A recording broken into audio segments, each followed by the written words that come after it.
नमस्कार मित्रांनो, सर्व प्रेक्षकांना दीपावलीच्या अगदी हार्दिक शुभेच्छा।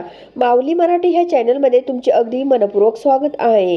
घरोघरी मातीच्या चुली ह्या मालिकेच्या होणाऱ्या भागांमध्ये असे घडून येणार आहे की आता इकडे ज्यावेळेस या ऐश्वर्याने या जानकी व ऋषिकेशला घराबाहेर काढलेली असते, त्यावेळेस आता अवंतिका व सौमित्र हे पुन्हा या जानकी व ऋषिकेशला या दिवाळीच्या दिवशी, लक्ष्मीपूजनाच्या दिवशी या रणदिव्यांच्या घरामध्ये आणून या घरामधील जो काही लक्ष्मीपूजनाचा मान आहे तो अवंतिका ही आपल्या जानकीला देणार आहे। तर मित्रांनो, आता नेमकं जानकीला हा मान जो काही लक्ष्मीपूजनाचा आहे तो नेमकं अवंतिका आणि सौमित्र कशा प्रकारे देणार हे बघण्यासाठी व्हिडिओ शेवटपर्यंत नक्की बघा।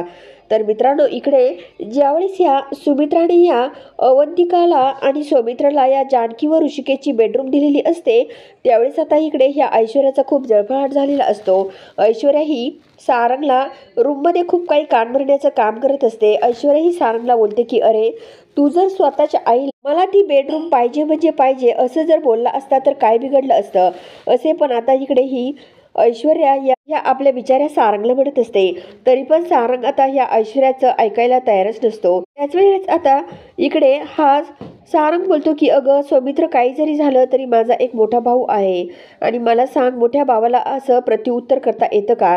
मग जाऊ द्या ना ऐश्वर्या, मला एक म्हणायचं, आपल्याला जी ऑलरेडी ही बेडरूम आहे तीच आपण अगदी छान बनवूयात, कशाला ती दादाची आणि वहिनीची रूम तरी कशाला पाहिजे तुम्हाला असे, पण सारंग या ऐश्वर्याला बोलतो आणि गप्प बसवतो।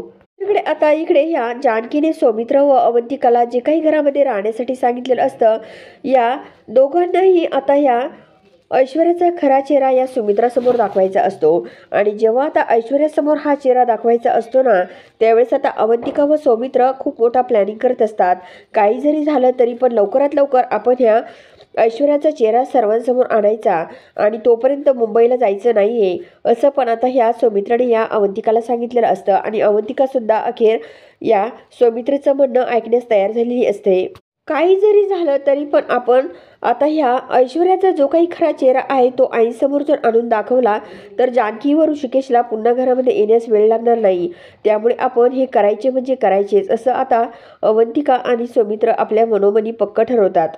दुसरीकडे असं बघायला मिळतं की आता इकडे हा ऋषिकेश सुद्धा या कुस्तीच्या सामन्यामध्ये कुस्ती खेळून 1,00,000 रुपयांचं बक्षीस मिळून आता हा ऋषिकेश सुद्धा या कुस्तीच्या सामन्यामध्ये सर्वांना जिंकून दाखवणार असतो आणि मानाची ट्रॉफी सुद्धा मिळवणार असतो।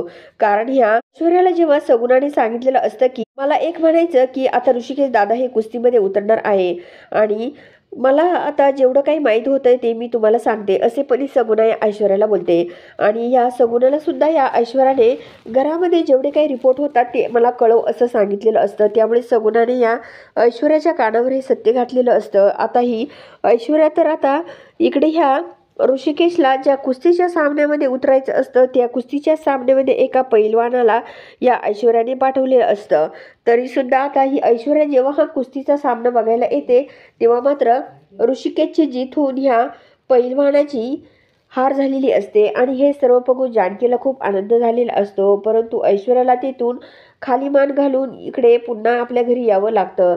कारण मित्रांनो, आता काही जरी झालं तरी शेवटी सत्याचाच विजय होतो हे सुद्धा ऋषिकेशने या कुस्तीच्या सामन्यामधून ऐश्वर्याला दाखवलेलं असतं।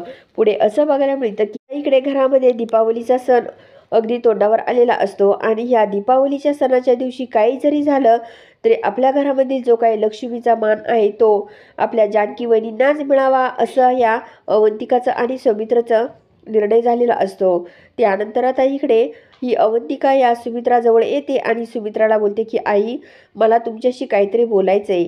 तर सुमित्रा बोलते की बोल, काय बोलायचं आहेस ते? त्यावर आता इकडे अवंतिका बोलते की हे बघा आई, जानकी वहिनी आणि ऋषिकेश दादा जरी हे घर सोडून गेलेले असले तरी पण मला काय वाटतं की आपल्या घरामधील जो काही हा दीपावलीचा लक्ष्मीपूजनाचा मान आहे तो या जानकी वहिनींनाच मिळायला हवा। कारण आमची लग्न झाली नव्हती तेव्हापासून जानकी वहिनी ह्या घरासाठी झटतात, त्यांनी जर आपल्या घरासाठी एवढं काही केलेलं आहे तर आई, मला तुम्हाला एक म्हणायचं आहे की काही जरी झालं तरी पण आता आपण जानकी वहिनीला ह्या लक्ष्मीपूजनाचा मान देऊ असंही आता अवंतिका या आईंना सांगत असते।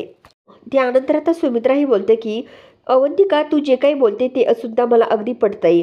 अगं खरोखर जानकीने ह्या घरासाठी खूप काही केलेलं आहे, परंतु मला एक म्हणायचं की अगं नेमकं ह्या जानकीनेच त्यांना कसं जिन्यावरून ढकललं तेच मला काही समजत नाहीये. अगं जानकीने आत्तापर्यंत कधी यांना अंतर दिलेलं नव्हतं. अगदी वडिलांसमान ती आपल्या नानांना मानत होती. मला पण असं वाटतं की जानकी कधीच नानांना असं ढकलून देणार नाहीये, परंतु यांनी मग जानकीकडेच का बोट केलं असावं असा प्रश्नसुद्धा या सुमित्राने ह्या अवंतिकाला केलेला असतो. तेव्हा अवंतिका बोलते की आई तुम्ही एकदा चांगला विचार करा.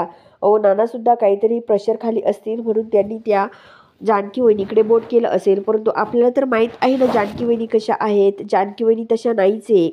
नंतर आता इकडे सुमित्राचा सुद्धा थोडा थोडा विश्वास आता या जानकीवर बसण्यासाठी सुरू झालेला असतो. तर सुमित्रा ही बोलते की अजूनही काही सत्य पूर्ण पुढं आलेलं नाही आहे. नानांना जेव्हा बोलता येईल ना तेव्हा नाना नक्कीच सर्वांना जे काही सत्य आहे ते सगळं काही सांगतील असे. पण आता इकडे ही सुमित्रा या अवंतिकाला बोलते.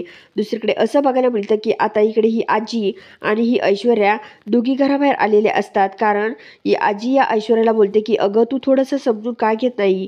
आता सुमित्राने ती रूम ह्या अवंतिकाच्या ताब्यामध्ये दिलेली आहे, त्यामुळे असं आता तू जो काही निर्णय झालेला आहे सुमित्राचा तो जाऊ दे होऊ दे. ते जेव्हा ह्या घरातून जातील ना मग तू ही रूम तुझ्या ताब्यात घे असे पण ही आजी ह्या ऐश्वर्याला बोलत असते. त्यावेळेस आता ऐश्वर्या बोलते की हे बघा आजी, काही जरी झालं तरी पण आता मला ती रूम माझ्या ताब्यात तर घ्यावी लागणार आहे, परंतु आता अवंतिकाला आणि सुमित्रा भाऊजींना इथून जाऊन द्यावं लागेल असे पण ही ऐश्वर्या आता या आजीला सांगते. तर दुसरीकडे असं बघायला मिळतं की आता सुमित्रा ही अवंतिकाला बोलते की मला पण वाटतं की ह्या घरामध्ये जो काही ह्या दीपावलीचा लक्ष्मीपूजनाचा मान आहे तो ह्या आपल्या जानकीलाच द्यावा, कारण जानकीच्याच हाताने हे लक्ष्मीपूजन व्हायला हवे. त्यांना एक काम कर, त्यांना लक्ष्मीपूजनासाठी इथे फोन करून बोलावून घे, नंतर ते गेले तरी चालतील. ही सुमित्रा आता या अवंतिकाला आपला निर्णय सांगते. आता अवंतिकाला सुद्धा सुमित्राचा हा निर्णय खूप आवडतो.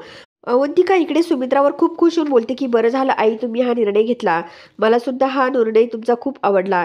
तर आता सुमित्रा सुद्धा या अवंतिकाला बोलते की अगं तुझ्याही शब्दाला मला एखादा मान द्यायला हवा ना, कारण तू पण ह्या घरची एक सूनच आहे ना असे. पण आता ही सुमित्रा या अवंतिकाला बोलते. त्यानंतर आता इकडे सुमित्रा ही अवंतिकाला बोलते की रूममध्ये जा आणि तिला कॉल कर व तिला लक्ष्मीपूजनासाठी बोलावून घे. त्यानंतर आता इकडे ही अवंतिका रूममध्ये येते आणि या जानकीला फोन करून काही जरी झालं तरी जानकी वहिनी तुम्ही उद्या आपल्या घरामध्ये जे काही लक्ष्मीपूजन होणार आहे त्यासाठी इकडे यायचं, बाकी काही माहीत नाही असे. पण आता इकडे ही अवंतिका या जानकीला बोलते. तर जानकी खूप काही कारणं देऊ लागते, परंतु अवंतिका बोलते की मला ते बाकी माहीत नाही, तुम्हाला या लक्ष्मीपूजनासाठी यावंच लागेल असे. पण आता इकडे ही अवंतिका या जानकीला बोलते. त्यानंतर आता जानकी अखेर या लक्ष्मीपूजनासाठी येण्यासाठी तयार होते, कारण अवंतिकाने खूप काही रिक्वेस्ट केलेली असते. पुढे असं बघायला मिळतं की आता इकडे दीपावलीचा दिवस उगवतो आणि सर्व काही घरामध्ये अगदी छान तयारी झालेली असते. इकडे आता ही जानकी आता छान तयार होऊन इकडे या रणदिव्यांच्या घरी आलेली असते. आणि तेव्हा मात्र इकडे ज्यावेळेस लक्ष्मीपूजनाचा मुहूर्त ठरलेला असतो त्या ठिकाणी आता ही ऐश्वर्या सुद्धा अगदी छान तयार होऊन या लक्ष्मीपूजनासाठी आलेली असते. कारण ह्या ऐश्वर्याला वाटतं की मलाच या लक्ष्मीपूजनाचा मान मिळणार आहे, परंतु ऐश्वर्याला माहीत नसतं की ह्या घरामध्ये जे काही लक्ष्मीपूजन होणार आहे त्याचा मान ह्या जानकी वहिनीला देणार आहे. हे सत्य काही ह्या ऐश्वर्याला माहीतच नसतं. आणि त्याच वेळेस ऐश्वर्या, गुलाब आणि ऋषिकेश तिथे येतात. तर आता हे सर्व काही बघून ऐश्वर्याचा खूप जळफळाट होतो. सुमित्रा बोलते की जानकी जे काही झालं असेल ते विसरून जा आणि आपल्या घरामध्ये जे काही लक्ष्मीपूजन होत आहे या लक्ष्मीपूजनाचा जो काही मान आहे तो तुलाच देणार आहे मी, आणि तू हे लक्ष्मीपूजन कर असे. पण आता सुमित्रा या जानकीला बोलते. तर जानकी अगोदर स्वतः या सुमित्राच्या पायांचे दर्शन घेते. तर हे सर्व बघून ऐश्वर्याचा खूप जळफळाट होतो. जानकी ही इकडे घरामध्ये आल्यामुळे सारंगला सुद्धा खूप आनंद होतो. दुसरीकडे आता सारंग सुद्धा विचार करू लागतो की खरोखर जानकी वहिनी तर अशा वागू शकत नाही, जानकी वहिनीची यामध्ये काही चूक नाही आहे, तरी जानकी वहिनी हे घर सोडून निघून गेल्या याचं या सारंगला सुद्धा दुःख वाटत असतं. त्यानंतर आता पुढे असं बघायला मिळतं की आता इकडे पूजा अर्चा झाल्यानंतर आता इकडे जानकी व ऋषिकेश या नानांचे दर्शन घेण्यासाठी इकडे नानांच्या रूममध्ये येतात आणि दोघे आता दर्शन घेऊन लगेच पुन्हा माघारी आपल्या गुलाबच्या घरी जाण्यासाठी निघतात. आणि ज्यावेळेस आता इकडे सर्व काही ही जानकी व ऋषिकेश घरामध्ये आल्यामुळे अगदी वातावरण आनंदमय झालेलं असतं.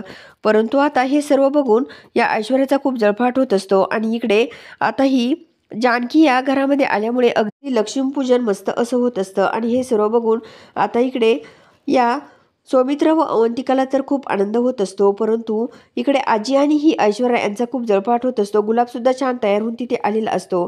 तर मित्रांनो, आता नेमकं पुढे काय घडणार हे बघण्यासाठी आपल्या साई मराठी ह्या चॅनलला जरूर सबस्क्राईब करा, लाईक करा आणि व्हिडिओ बघितल्यामुळे अगदी मनापासून धन्यवाद.